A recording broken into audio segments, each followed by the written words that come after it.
aula sobre a Reforma Protestante. Hoje nós vamos falar sobre os ícones da Reforma Protestante. Homens levantados por Deus, apenas alguns, irmãos. Porque a Reforma Protestante, ela só aconteceu porque Deus levantou muitas pessoas, homens e mulheres. Tem muitas mulheres que Deus usou na Reforma Protestante, ex-freiras também. Só que como a gente não consegue falar de todos, a gente vai falar daqueles que se tornaram mais famosos. Mas isso não quer dizer que a obra deles era melhor que a dos outros, né? É como você olha para a Bíblia e vê ali profetas maiores e profetas menores. Não significa que uns são mais superiores que outros, mas significa que alguns tiveram um ministério mais extenso que outros, né? Mas todos, nas devidas proporções, no tempo que Deus estabeleceu, foram extremamente úteis e importantes para a obra de Deus. Então a gente vai falar sobre esses ícones da reforma, sobre aqueles que vieram um pouco antes, que foram preparando a reforma, e aqueles que de fato fizeram a reforma acontecer, né?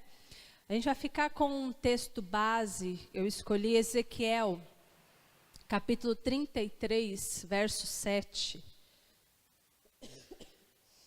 Ezequiel 33, 7, fala assim: A ti, pois, ó filho do homem, te constituí por atalaia sobre a casa de Israel.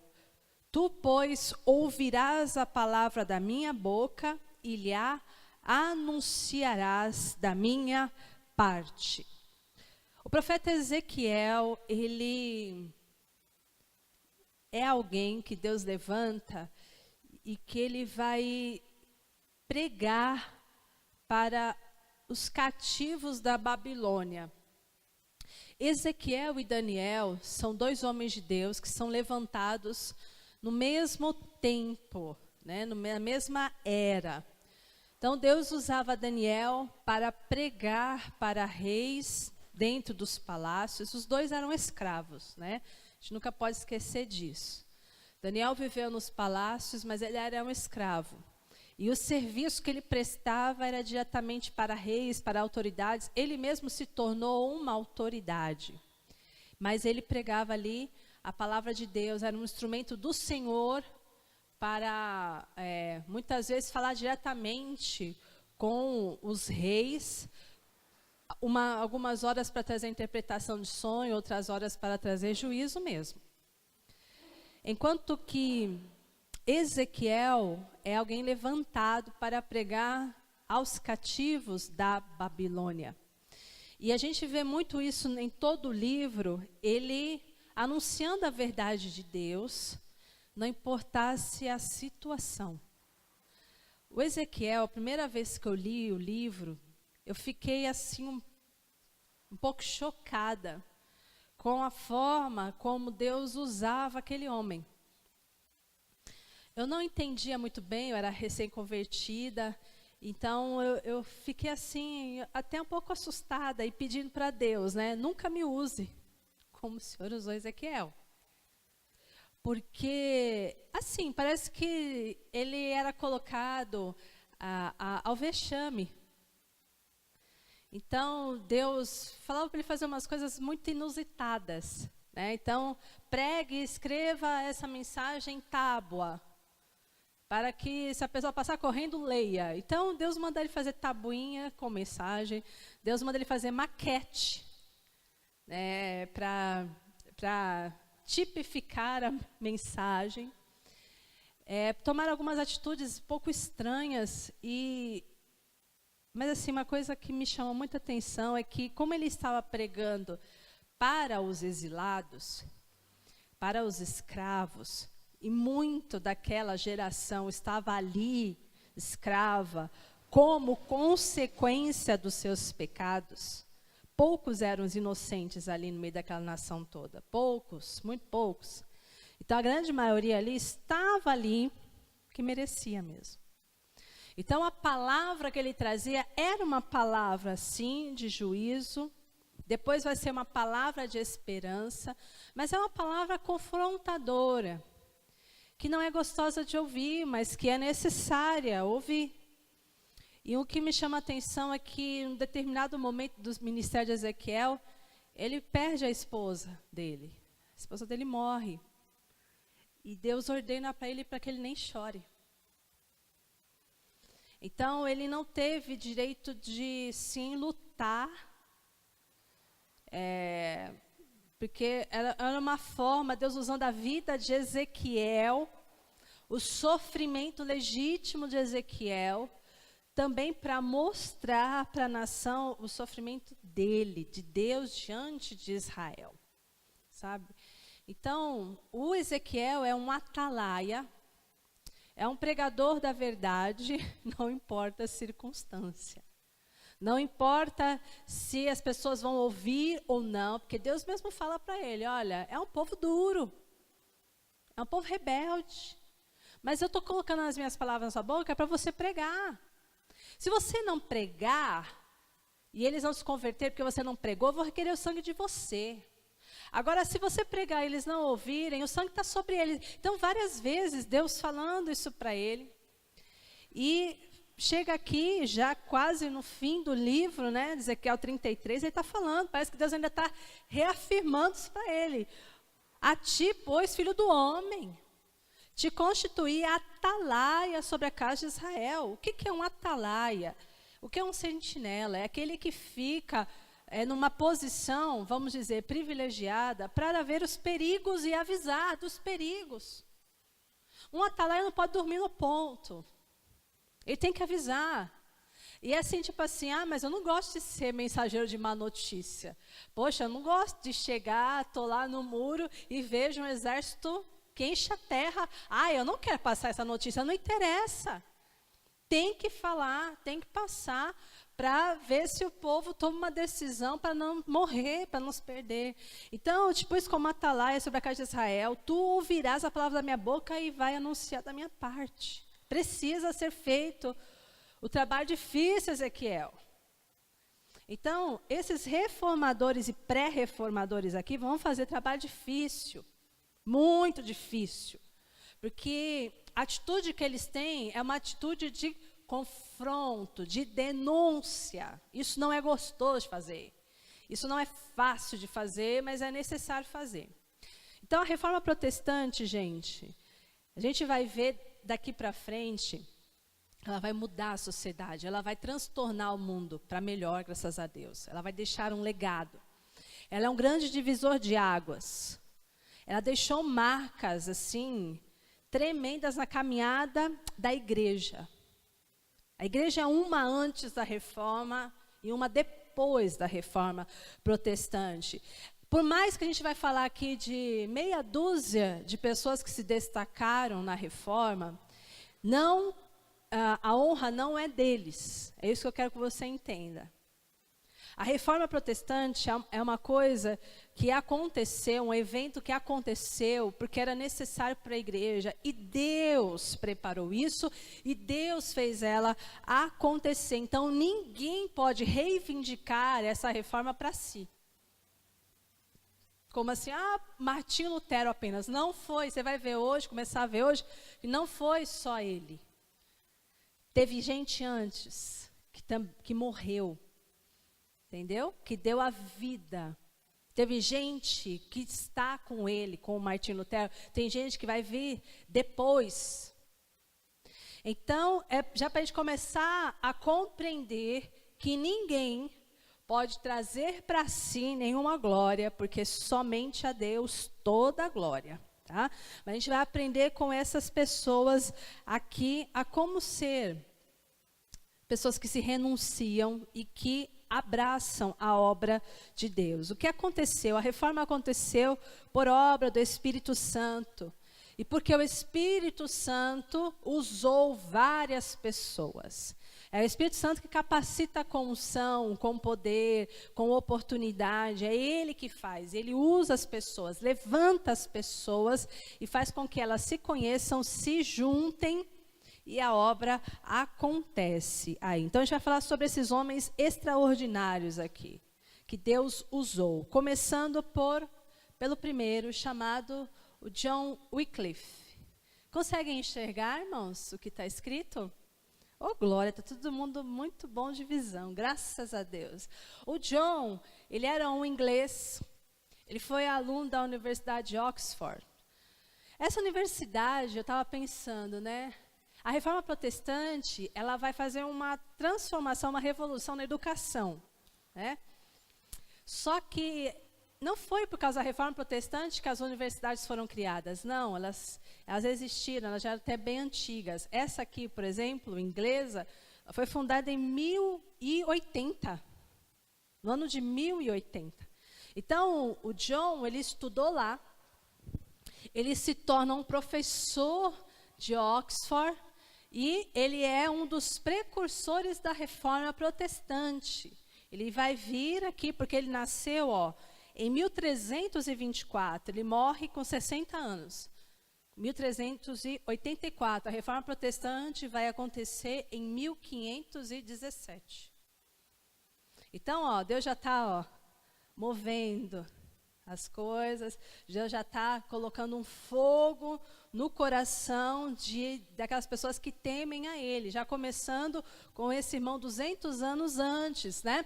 Então, John Wycliffe, ele escreveu várias obras, ele era um estudioso, ele escreveu várias obras em inglês e em latim. Ele tinha uma intenção muito forte ao escrever, ao estudar sobre a palavra de Deus. A intenção dele era que a Bíblia, já com John Wycliffe, era que a Bíblia fosse mais acessível a todas as pessoas. Ele já observava uma manipulação da igreja romana. Então, já nessa época, ele já estava ali no que ele podia fazer, escrever, né? Sobre as coisas de Deus. Ele combatia as distorções romanas. O que ele combatia? A gente vai ver aqui que Martinho Lutero, o fim assim, da picada para ele é a venda de indulgência, a adoração a santos, intermediação, né, de santos para a salvação, tal. Mas o John Wycliffe, ele começa aqui a ter esse despertamento porque ele observava algumas coisas estranhas dentro da igreja. Por que os padres eram donos de grandes propriedades? Ele já ficava pensando sobre isso. Por que isso tudo? Ele condenava, claro, o pagamento das indulgências e também já condenava a corrupção do clero. Que a gente viu semana passada, clero são todos os líderes religiosos. Padre, cardeal, bispo, papa, tá? Então, esses todos são os clérigos, né? Então, ele já condenava, ele via corrupção dos líderes religiosos e uma certa ganância por bens. O povo miserável e eles cada vez mais ricos, vendendo indulgência, né? Vendendo, entre aspas, perdão de pecados. As indulgências eram dinheiros que se davam para que as pessoas fossem tiradas do purgatório, fossem perdoadas, fossem livres do inferno, sabe? Então ele achava isso bem estranho e começava, como ele era um estudioso da palavra, ele começou a levantar a voz e combater. Ele pregava a moralização da igreja e também pregava a conduta pecaminosa do clero ali, reafirmando, a autoridade máxima, suprema, é das Escrituras. Palavra de Deus é a autoridade máxima. Ele negava, já nessa época, terminantemente, a função do Papa, como substituto de Pedro e cabeça da igreja. Então, ele já falava que isso era um absurdo e já citava Efésios, falando que a cabeça da igreja é Cristo. Então, 1300 e pouquinho ali, ele já estava falando sobre isso. John Wycliffe. Às vezes você vai procurar alguns estudos na internet e você vai se deparar com algumas frases do John Wycliffe, até hoje, tá? Sentenças, né, em relação à palavra, comentários ali dele, até hoje, porque são bem pertinentes. Um outro pré-reformador, ainda não é um reformador, foi o John Ganso. Us significa ganso. Ele nasceu em 1369, morreu em 1415. Ele nasceu em Praga, na República Tcheca, né? Mas atualmente não existe mais isso, tá, gente? Hoje o país chama Tchequia, tá? Então ele nasceu lá e os escritos de John Wycliffe causaram profunda impressão em Hus, que combateu pagamento de indulgências. Estão percebendo o que Deus faz através dos séculos? Como Deus trabalha, né? É bem aquilo que o apóstolo Paulo fala. Não tem glória, gente, em quem colhe.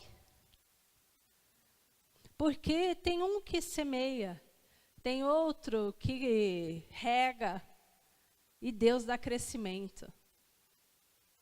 Então, essa coisa de falar assim, mas fui eu que batizei. Tá bom, você batizou, mas teve uma mãe, um pai, um irmão, sei lá quem, que orava, que intercedia, que convidou. Então, agora não é de um. Deus vai usando as pessoas nos determinados momentos, com as suas funções, para chegar ao fim, que é salvação das almas, que é fazer com que a igreja de Cristo seja formada, que é para fazer com que o reino de Deus se estabeleça sobre a terra, alcance as pessoas. Então, começa com John Wycliffe, que pega e deixa registros, literatura, que vai chegar na mão do John Hus, mas o cara, um era em inglês, o outro está lá na República Tcheca. É interessante isso, né? Como é que chegou nele? As ideias de um chega no outro. Não tinha internet, hein, gente? Era tudo mais difícil, mas chegou. E aí começa a impressionar, influenciar poderosamente a vida do John Hus aqui, ó. A prática das indulgências, ele combatia porque não há como nós comprarmos perdão divino. A gente recebe perdão divino através do sangue de Jesus. Então, ele também combatia a corrupção do clero. O Wycliffe, o que veio antes do John Hus, ele ensinava também algo que eu não posso deixar de falar para você, que é o sacerdócio universal dos crentes. O John Wycliffe, em 1300 e pouco, já falava sobre isso. O cara realmente era estudioso da palavra de Deus. Qualquer pessoa pode se comunicar com Deus. Qualquer pessoa pode orar a Deus, que Deus vai ouvir.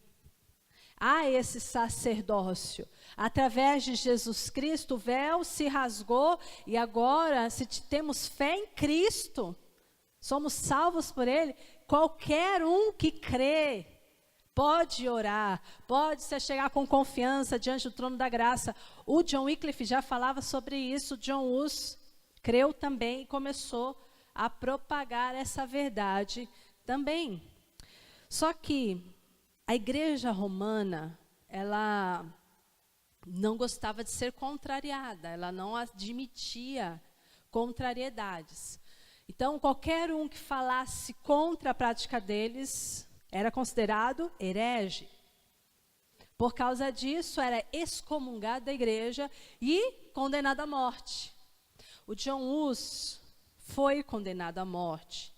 E ele, no dia 6 de julho de 1415, ele foi levado na cidade de Constança a uma praça pública. Ele foi queimado vivo. Então, a igreja fazia isso. Eles enforcavam em praça pública, queimavam em praça pública. Por que não faziam isso de maneira privada? Já parou para pensar nisso? Por que não condenava, como hoje em dia, nos países que tem sentença de morte para criminoso, obviamente, que esses irmãos não eram criminosos, né? Mas para os criminosos que são condenados a sentença de morte aí. Exatamente. Tem que ser em praça pública para fazer com que o império do medo se estabeleça. Então, é para mostrar para todo mundo, ó só, vai se levantar contra nós, ó o que vai acontecer com você. Porque nós somos mais fortes, mais poderosos, você vai morrer. Então, você acha que o John Hus não sabia que ele corria esse risco? Claro que sabia. Só que ele sabia pelo que ele estava morrendo. Tem gente que não sabe nem pelo que vive. Ele sabia porque ele estava vivendo e porque ele iria morrer, valia a pena ele morrer pela causa de Cristo, pela verdade de Cristo. Então, enquanto ele está sendo queimado em praça pública, ele diz uma frase que vai atravessar os séculos, que é essa daqui, ó. Podem matar o ganso, mas daqui 100 anos Deus suscitará um cisne. Ele está morrendo e profetizando. Daqui 103 anos, Martinho Lutero vai estar pregando as 95 teses na Catedral de Wittenberg. Então ele fala, pode matar o ganso, porque ele é o John Hus, né? Hus, na língua tcheca, é ganso.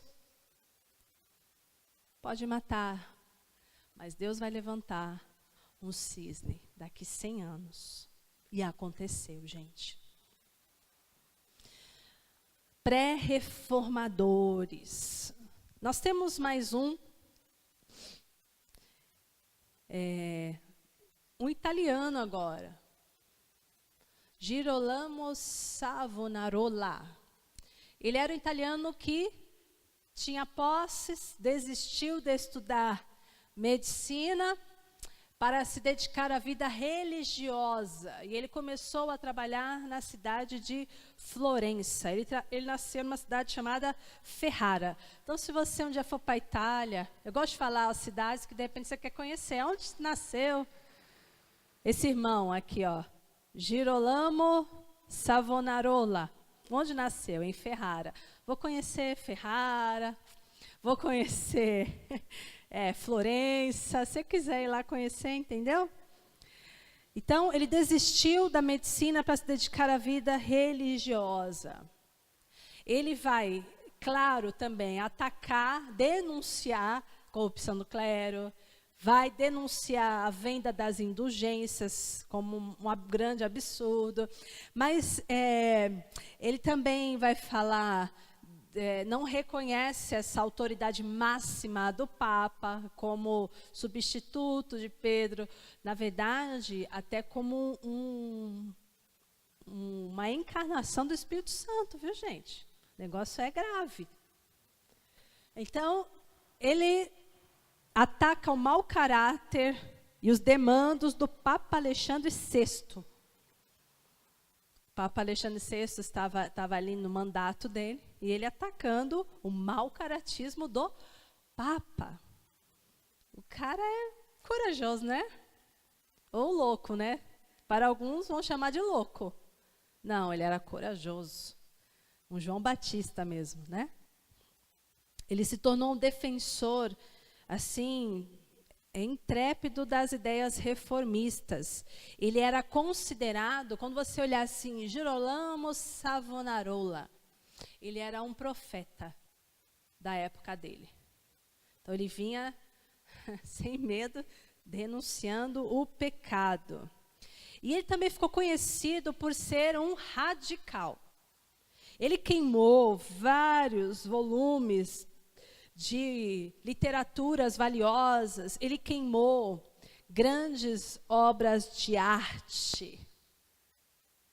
Ele tinha recursos, a família tinha recurso. Então, livros caríssimos e obras de arte caríssimas. Ele simplesmente queimou tudo, ele ficou conhecido por isso. cara é exagerado, meio radical. Ele pregava santidade, né? Então, para ele, aquelas obras de arte e aqueles livros eram só vaidade humana. Eu não estou falando de gente que não tem cultura não, viu, pessoal?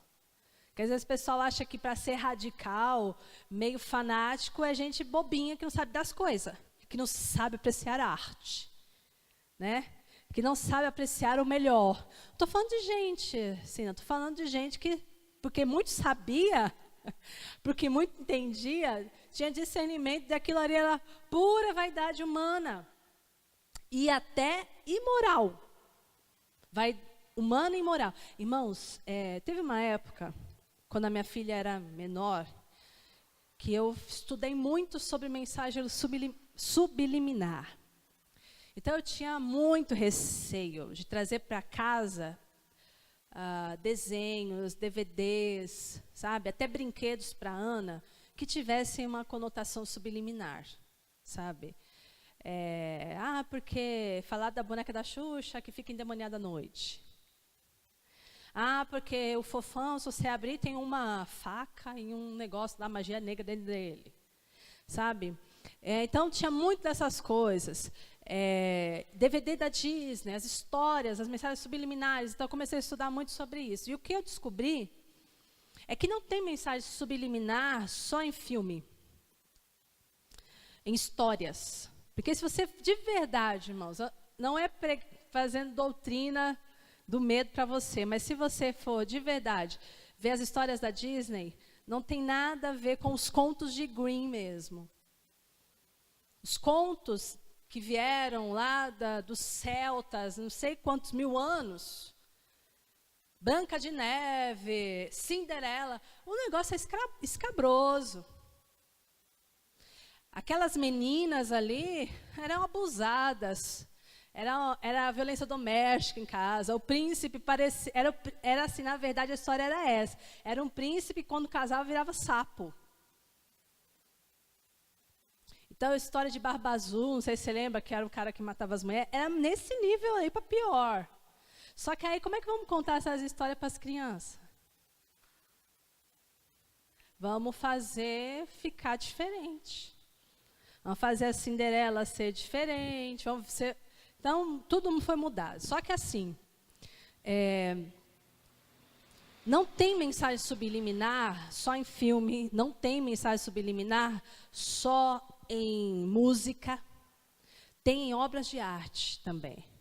E eu estava vendo um estudo uma vez, mostrando as obras de Picasso, de tantos outros. Gente, são coisas pornográficas. Tem quadros de pintores, que nem você pensa, na Da Vinci, Mona Lisa, não tem nada demais naquela mulher feia, esquisita. Com aquele sorriso emblemático. Mas as obras deles não se resumem só a esses quadros famosos. Tem tantos outros que são realmente de conteúdo pornográfico. É escancarado, não é nem mensagem subliminar alguns. É escancarado, é feio. Né? E aí, você olha para aquilo te faz mal. Entende? Então, esse profetão aqui falava assim, se não edifica, enfraquece, vamos queimar tudo. Mas você é louco, custa muito. É muito caro. Mas acho que ele pensava assim, mais caro é minha alma. É a minha alma e minha comunhão com Deus é de um valor inestimável. Que é $1 milhão, de reais, sei lá do que aqui. Ele queimava tudo. Ele ficou conhecido por isso. Por ser assim, entre aspas, radical. Igreja romana, esse cara começa a fazer muito barulho, então a igreja romana olha para ele, é nosso inimigo, o que nós vamos fazer? Excomungar e matar. Então, no dia 23 de maio de 1498, ele foi condenado à morte por enforcamento. Nosso irmão John Hus foi morto queimado. Esse aqui foi enforcado em praça pública na cidade de Florença, onde ele tanto trabalhava. Depois que ele foi enforcado, o seu corpo foi queimado. Eles nem enterraram. Queimaram o seu corpo. Esses são alguns que vieram antes, que já estão preparando o caminho para a reforma acontecer, no meio das densas trevas que a igreja se enfiou, né? A igreja se perdeu completamente. Só que tem esses homens que Deus já está levantando ali, ó.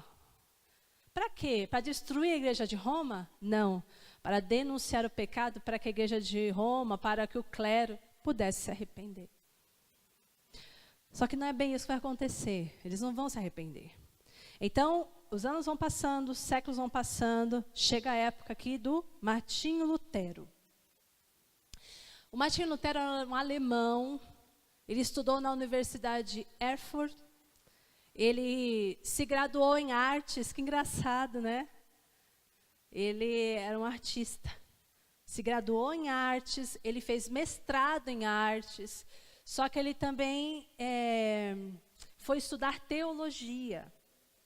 Depois que ele estudou artes, depois que ele fez mestrado em artes, ele foi estudar teologia. Foi ordenado em 1507.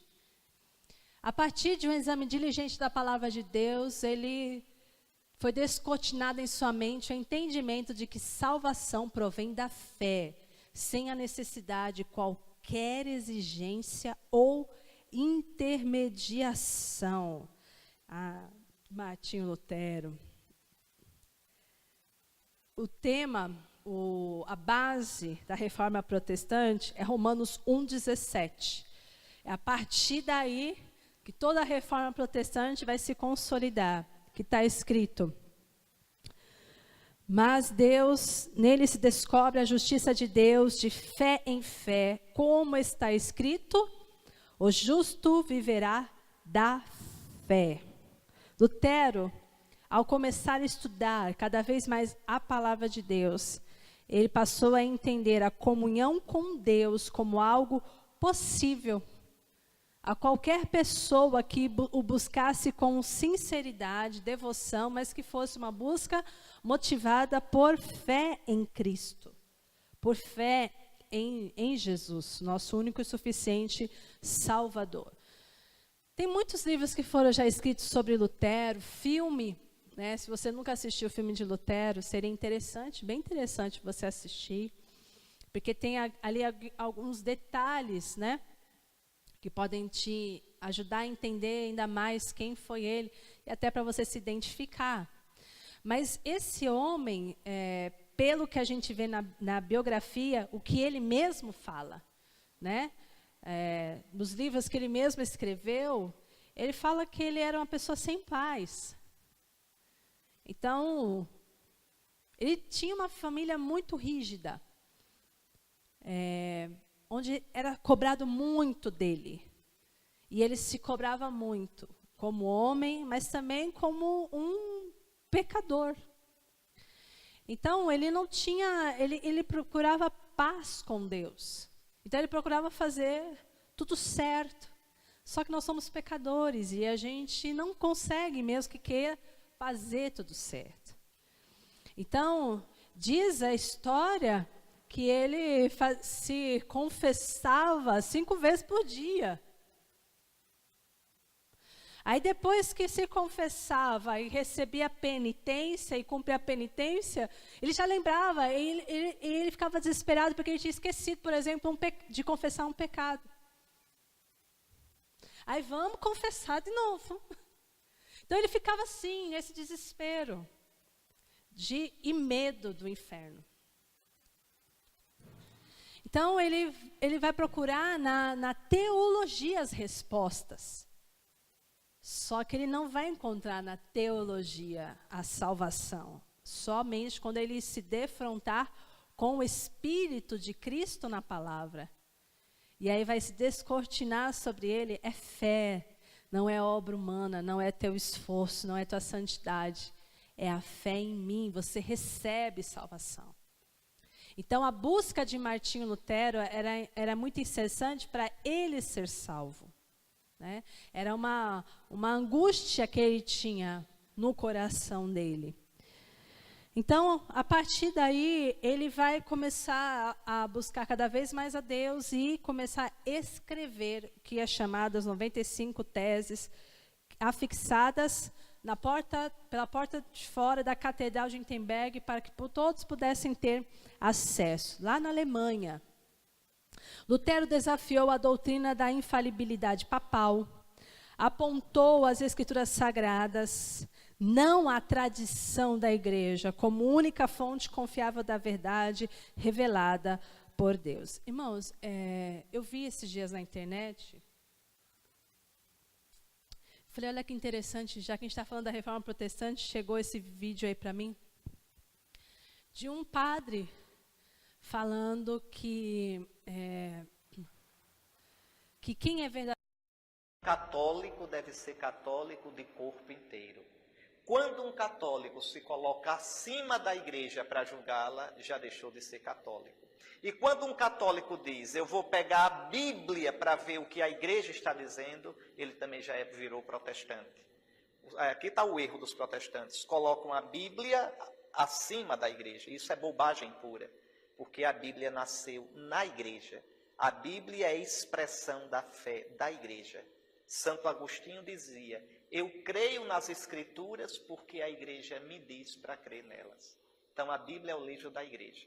Então é tirar da cabeça essas ideias tortas e ser católico de verdade. Um bom estudo do catecismo e uma boa dose de humildade resolve. Então, Jesus está acima de tudo, acima de todos. A Bíblia escrita aqui é obra de Cristo para nós. Que palhaçada é essa? Né? A igreja, ela surgiu depois do Pentecostes, né? Então, umas coisas, você fala assim, não existe isso. Os reformadores estavam exagerando? Não estavam, não. A coisa, a igreja estava na época das trevas, na era das trevas de verdade. Tá? Então, Martinho Lutero, nas 95 teses, ele vai falar muitas coisas, mas o que a gente mais ressalta, o que seria o resumo de tudo isso, são as 5 solas, né? Somente a fé, somente Cristo, somente a graça, somente as Escrituras e somente a Deus a glória. Tá? Mas tem muitas outras coisas ali que foram escritas para a reforma acontecer.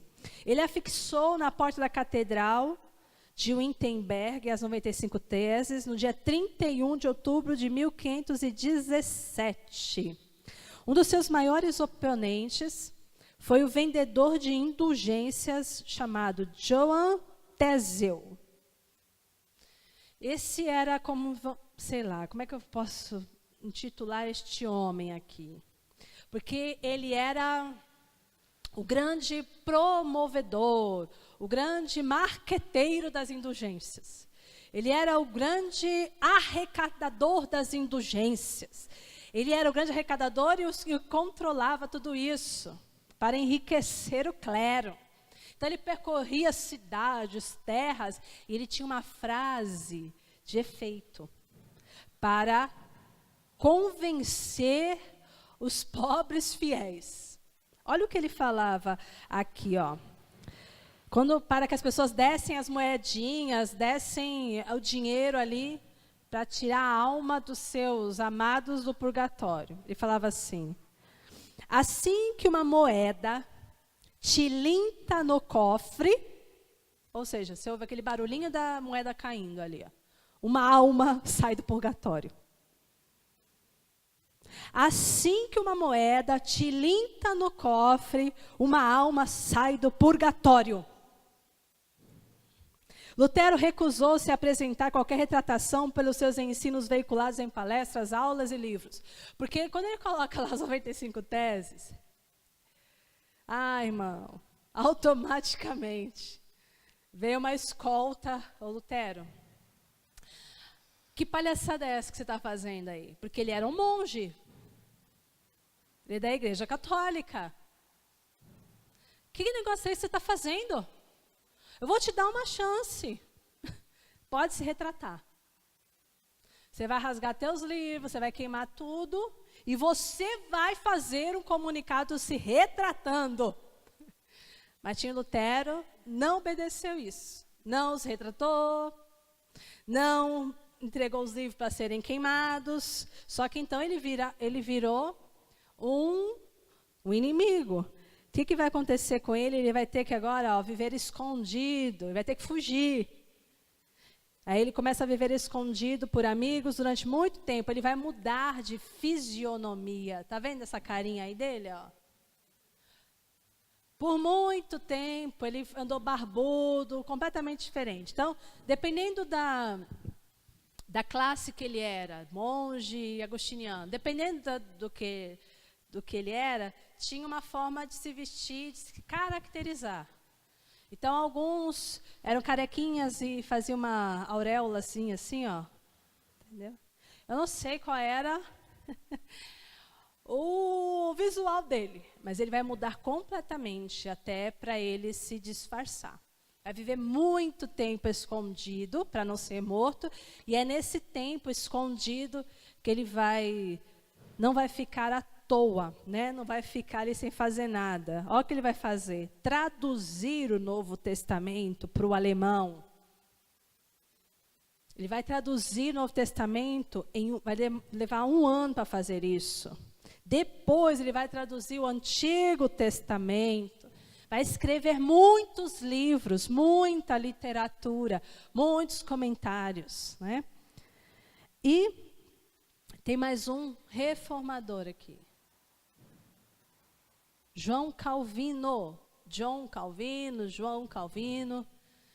Ele nasceu em 1509, morre em 1564. Então, só para você entender aqui, Martinho Lutero não vai morrer como Marte. Tá? O João Calvino vai morrer de doença. Todos os irmãos morreram de morte matada pela Igreja de Roma. O João Calvino, ele nasceu na França, e assim como Lutero, ele é considerado a voz profética da Reforma Protestante. Então, esses 2 nomes aqui marcam muito a Reforma Protestante, se tornaram muito famosos. Martinho Lutero, por aquele que realmente faz a reforma acontecer, e João Calvino, que vai organizar a reforma. Ele também era um grande estudioso. Só com 27 anos de idade, ele escreveu a obra que é a mais reconhecida no mundo todo e a mais famosa, que é as Institutas da Religião Cristã. Institutas significa regras, normas, né, regulamentações da igreja, da religião cristã. Aqui. Então, o que ele escreve, essas institutas, vai servir como sistema doutrinário adotado por todas as igrejas reformadas. Então, você fala assim, sistema doutrinário para as igrejas. Você sabia que nós, Igreja do Evangelho Quadrangular, temos um estatuto da igreja? Regras e normas de como a igreja funciona? Sim, nós temos as diretrizes. Só que esse estatuto, ele está nele ali, toda a forma administrativa, como entidade jurídica, e também está nesse estatuto as nossas confissões de fé, nossas doutrinas, o que nós acreditamos como uma igreja pentecostal. Essas institutas que João Calvino escreve com 27 anos de idade, vai ser a base do sistema doutrinário para todas as igrejas reformadas. É muito grande esse trabalho. É com base nessas institutas que está o que foi acordado e entendido entre todos os reformadores como o que está coerente com a palavra. Na questão de salvação, na questão de vivência cristã, na questão de nós como cidadãos. Gente, é muito grande. Como a gente vê adoração a anjo, que a gente não vê, não aceita. Por que não aceitamos?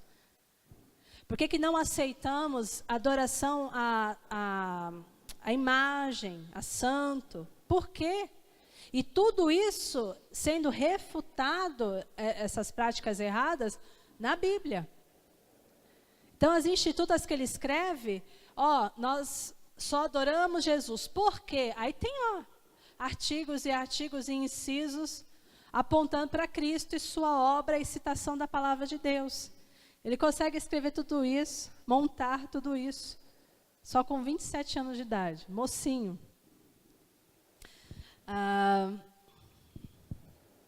Depois que o pai do João Calvino morreu, ele começou a estudar sistematicamente as línguas originais da Bíblia.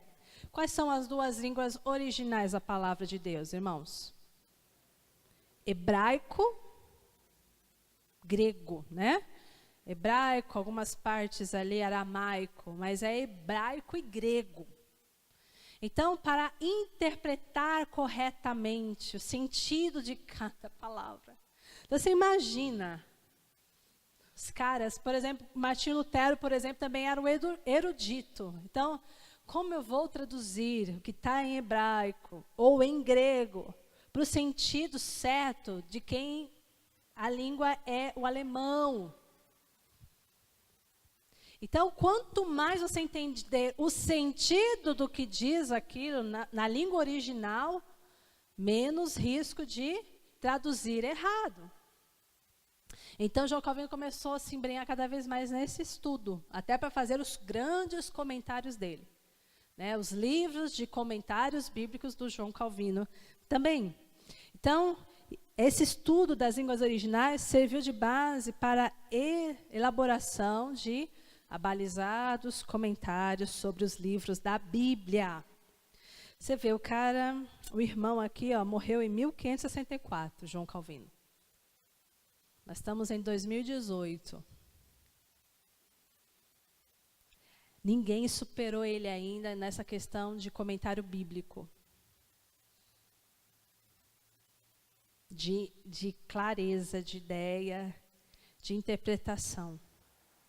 Então, muitos se recorrem ainda, seminaristas se recorrem ao quê? Às institutas, aos comentários do João Calvino. E ele morreu em 1564. Que legado ele deixou para nós. Em 6 de fevereiro de 1554, ele ficou severamente enfermo por causa de tuberculose. Então, ele vai morrer de enfermidade. E nos seus últimos sermões, ele vai ser trazido de cadeira de roda, e ele vai falar a seguinte frase aqui, que interessante, Ele declarou: ensinei fielmente sobre as Escrituras, e Deus me deu graça para escrever. Então, eu ensinei fielmente, mas foi Deus que me deu graça para escrever. Fiz de modo fiel, sem corromper uma única passagem bíblica. Quando fui tentado a requintes, fazer firula, enfeitar pavão, resisti à tentação. E sempre primei pela simplicidade.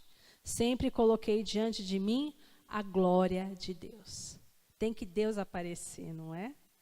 Quanto mais simples eu for, melhor vai ser para todas as pessoas. Né? E aí ele morreu em 27 de maio de 1564. A gente ainda vai ver sobre João Calvino, viu, irmãos? Um pouquinho mais para frente, Martinho Lutero de novo. Tá? Isso aqui é só um breve comentário, só para a gente ter um contexto histórico. Tá? A gente vai ver que o João Calvino, por exemplo, defende muito a soberania de Deus, até na questão de predestinação de quem vai ser salvo e quem não. Tá? Então, nós, como igreja quadrangular, neopentecostal, a gente não segue a linha dos calvinistas. E você vai saber por quê. Tá? A gente é mais de um outro entendimento do armínio, tá? Do que o calvinismo. Mas você vai ver também isso mais para frente. E um outro reformador, também com um nome bastante interessante, Ulrico Zwinglio. Ulrico Zwinglio. Eu falei até para o pastor, eu tenho que deixar escrito porque esses nomes é difícil. 1484, ele morreu em 1531. Ele era um suíço. Ele foi um principal nome dos teólogos suíços. E começou a trazer a reforma. Porque a reforma... Você viu? Cabelo chanelzinho e franja. E franja. Acho que era moda, em 1400 e pouco. A reforma aconteceu em que país mesmo, que a gente acabou de ver? Alemanha. O irmão está na Suíça. A reforma vai se espalhar por toda a Europa, né? E é interessante como Deus falou com um que era inglês, chegou para o outro que morava na República Tcheca, e vai, né? Esse daqui, o Zwinglio, ele é o responsável por começar a fazer o movimento da reforma na Suíça. E em 1519, ao transferir-se para Zurique, a reforma aconteceu em 1517. 4 anos depois, ele, inspirado nas ideias reformistas de Lutero, começa a pregar fervorosamente lá na Suíça contra o quê? Indulgência, que é o que mais pegava, gente. O que primeiro pegava. Por quê? Porque mexia diretamente em dinheiro. Venda de perdão, comprar a salvação do teu ente querido, quem não queria. E aí depois ficava combinado com o outro. Se eu morrer antes, por favor, não deixe de pagar. Não esquece de mim, hein? Então o que ele vai lá? Começa a pregar fervorosamente contra as indulgências ali. Ele também era um grande estudioso, Ulrico. Ele estudava também os idiomas clássicos, hebraico, grego. Fato que alavancou seu conhecimento teológico, sua capacidade de pregar as Escrituras. Ele era um pregador. Você vê João Calvino, escritor e pregador. Né? Você vê Martinho Lutero ali, professor, tradutor, não sei se era um grande pregador, escritor. Esse daqui é um pregador. Então, ele começa a pregar contra as indulgências, vai criticar o clero, falando, gente, arrepende. Como é que você, meu senhor, bispo não sei das quantas, coloca teu filho para ser cardeal lá, o nepotismo? Que isso, gente? Aí põe o sobrinho para cuidar da paróquia tal. Que coisa é essa? Então, a corrupção, os escândalos já também sexuais. Você acha que não acontecia isso? Corrupção generalizada. Então, nossa, ele está pegando na ferida, porque ele está falando, primeiro, do dinheiro. Agora ele está atacando a moral deles, ou seja, que não tinha, que eram imorais. Aí, ele vai também criticar outra parte que vai doer neles. Devoção a Maria. Culto à imagem. Acabou com eles. Porque toda a missa baseada nisso. Todas as doutrinas baseadas nisso. Aí ele pega e vem assim, com um pezinho gospel, chutando o pau dessa barraca. Essa barraca todinha caindo, ele destruiu tudo, a estrutura deles. O que vai acontecer? A igreja romana vai olhar para ele com olhos de amor. Inimigo! Aí parece que a gente está até vendo um alarme soando. Ulrico Zwinglio, nosso inimigo. Os caras começam todos na igreja romana, porque era a igreja que existia, que se detinha para si todo o poder como igreja. Então a Bíblia é deles, até hoje eles acham que a Bíblia é fruto da igreja. É deles. Então os caras tinham que estar lá. Então como assim você vai se levantar contra a gente? Então o que ele foi? Excomungado, proibir de pregar, acusar de ser herege, rebelde, herege. 1522, ele assumiu um papel bem importante na propagação da reforma. Ele partiu do princípio de que somente as escrituras possuem os ensinos necessários à salvação. O Zwingli agora está arrebentando com tudo mesmo. Agora ele está falando, vocês não querem acreditar em nada do que eu estou falando? Quer continuar adorando Maria? Quer continuar adorando e fazendo culto às imagens? Quer continuar pagando indulgência? Quer ficar se submetendo ao clero corrompido? Tá bom, vou falar só uma coisa então agora. Só a Escritura é o manual de fé e prática do cristão, não a tradição da igreja. Aí acho que aí foi o fim da picada. Por quê? Porque eles não ligavam muito para a Bíblia. É o que eles decidem nos seus concílios que vai ser a regra de conduta. Aí ele fala, não, a igreja não tem esse poder. A igreja romana não tem esse poder. Só a Escritura é suficiente para nos levar a termos salvação. E é a obediência à Escritura. A salvação, gente, é somente pela graça mediante a fé. E continuando combatendo intercessão de santos. E aí falando, não existe purgatório. Pode olhar na Bíblia. De uma capa a outra, do começo, do Gênesis ao Apocalipse, volta do Apocalipse, vai chegar até o Gênesis de novo. Aonde está esse lugar? Aonde que Jesus fala desse lugar? Ou algum profeta, ele fala, não tem isso, morreu, acabou, morre só uma vez, e está determinado já o juízo. A parábola do rico e do Lázaro, morreu. Um vai para o seio de Abraão, outro já vai para o Hades. Que negócio é esse? De purgatório. Então ele fala, não existe, não existe. A reforma de Zwingli começa a fazer uma reforma lá na Suíça. Movimento ali forte. Recebeu apoio do povo Zwingli. Ele recebeu apoio dos magistrados da época. E aí isso começou a mudar no governo civil. O governo de Zurique introduziu a língua alemã na liturgia religiosa. Então, as missas agora não vai ser feitas em latim, vai ser feita em alemão. É assim que vamos fazer a missa, em alemão, na língua do povo.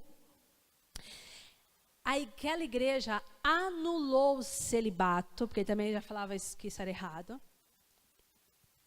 Em várias ocasiões, ele promoveu debates públicos na presença de multidões. O Zwingli ia para a rua, gente.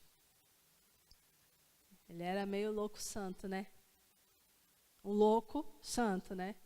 Mas ele causava, né? Então, ele ia, conversava com os governantes, conversava com os magistrados estavam lá dele, os governadores lá dele. Ele falava, agora o povo comigo também. Aí ele ia para a rua. E debatia, falava abertamente, e juntava multidões. O que vai acontecer? Guerra, por causa disso. Guerra. Então, em 1529, então ele começa em 1522, certo? Esse movimento civil, e agora do governo junto com ele, povo com ele, governo com ele. Só que agora vai ter guerra em 1529. Ele mesmo, o Zwingli, vai para a guerra. Não pegando em armas, porque ele não era um soldado, mas como um capelão. Mas ele vai para a guerra e ele vai morrer lá. Ele vai morrer. Só para você ter uma noção de como a igreja estava com uma raivinha dele, cadáver dele, ele foi morto, talvez por tiro, não sei. Só sabemos que pegaram o cadáver dele, o cadáver foi esquartejado e depois queimado em praça pública. Os inimigos estavam com muita raiva dele, né? Olha, se você olhar aqui, só para a gente fazer uma recapitulação e a gente vai encerrar. quais são os pré-reformadores que a gente viu aqui hoje? Você lembra? Tem 3 que são pré-reformadores, que vieram antes do Martinho Lutero. Quem foram esses homens? Por ordem. John Wycliffe primeiro. Depois vem o outro. Oi? Estão passando cola, né? Estão passando cola. John Hus ou João Ganso. Terceira, o italiano Girolamo Savonarola. Girolamo. Aí vem os reformadores, que é Martinho Lutero, João Calvino e acabamos de falar, Ulrico Zwinglio, que vai fazer essa reforma, esse movimento na Suíça. Irmãos, a reforma protestante, ela foi possível, você fala assim, com base em toda a oposição, né? Mas a reforma protestante aconteceu. Ela foi possível porque Deus, em seu poder soberano, decidiu colocar um basta naquela crise espiritual. A igreja estava... Se você parar para pensar assim, uma igreja que coloca a moeda, espera ouvir o tilintar para acreditar que agora seu ente querido está salvo. Uma igreja, um povo que se sente extremamente acusado diariamente pelos seus pecados, não se sente perdoado. Um povo que é ensinado a confessar, pagar, fazer por merecer seu perdão, paga a penitência de não sei quantas aves, credos e não sei lá mais o que. É uma igreja completamente diferente do que a igreja de Atos. Aonde nessa igreja da Idade Média estão os milagres? Aonde na igreja da Idade Média estão os missionários? A pregação do evangelho para todas as pessoas. Aonde está isso? Não tinha isso. Então Deus deu um basta, né? Naquela crise e naqueles líderes que tinham, na verdade, se auto-ungido.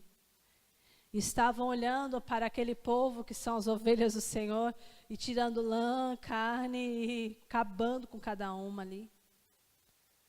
Então, o Senhor, Ele vem e faz algo maravilhoso acontecer. O período que antecedeu a reforma, onde John Wycliffe estava se manifestando, John Hus, o Girolamo, era uma época em que a igreja estava em verdadeiras trevas. Só que o Senhor, Ele vai levantando heróis da fé para levar adiante a missão cristã, evangelizar os povos e estabelecer o reino dEle dentre todos os homens. A vida destes homens aqui que a gente viu tem que nos servir de inspiração. O grande legado que eles deixaram para nós. Você vai ver ainda na internet muitas frases do João Calvino, do John Hus, do Wycliffe, Martinho Lutero. Tem muito material do Martinho Lutero. Ele mesmo falando, ele escreveu muito, ele era um grande escritor, mas ele mesmo fala que o sonho dele era que cada servo de Deus, cada salvo, buscasse nas Escrituras a revelação e a inspiração.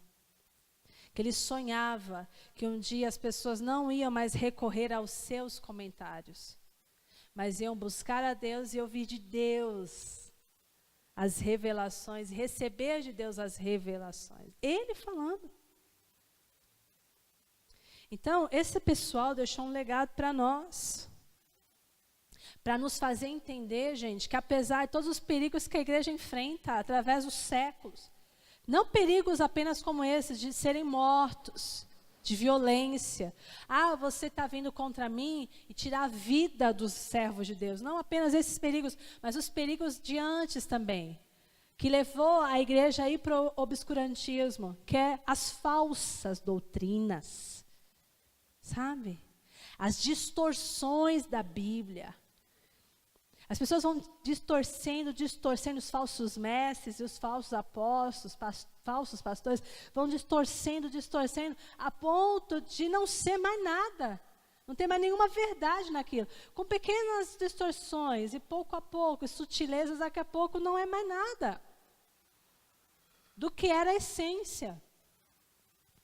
Então, apesar de todos os perigos, os percalços, todo tipo de ameaça que a igreja enfrentou e vai enfrentar, ela vai triunfar. Ela vai triunfar sobre tudo e sobre todos.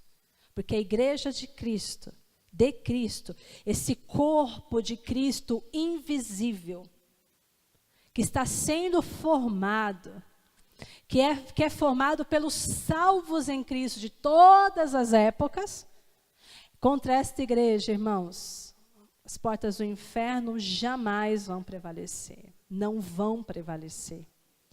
Então, por isso que a reforma aconteceu. E por isso que a gente, vivendo nosso século, nossa época, temos que ver se estamos vivendo essa reforma, se estamos nos mantendo reformados. Que é esse o propósito. Não é apenas para você saber a história. Ela é importante. Para saber para onde a gente vai, a gente tem que saber de onde a gente veio. Mas não é só para você ter conhecimento histórico. É para gerar reflexão em nós. Oh, os irmãos morreram, gente. Eles deram a vida deles mesmo. Eles enfrentaram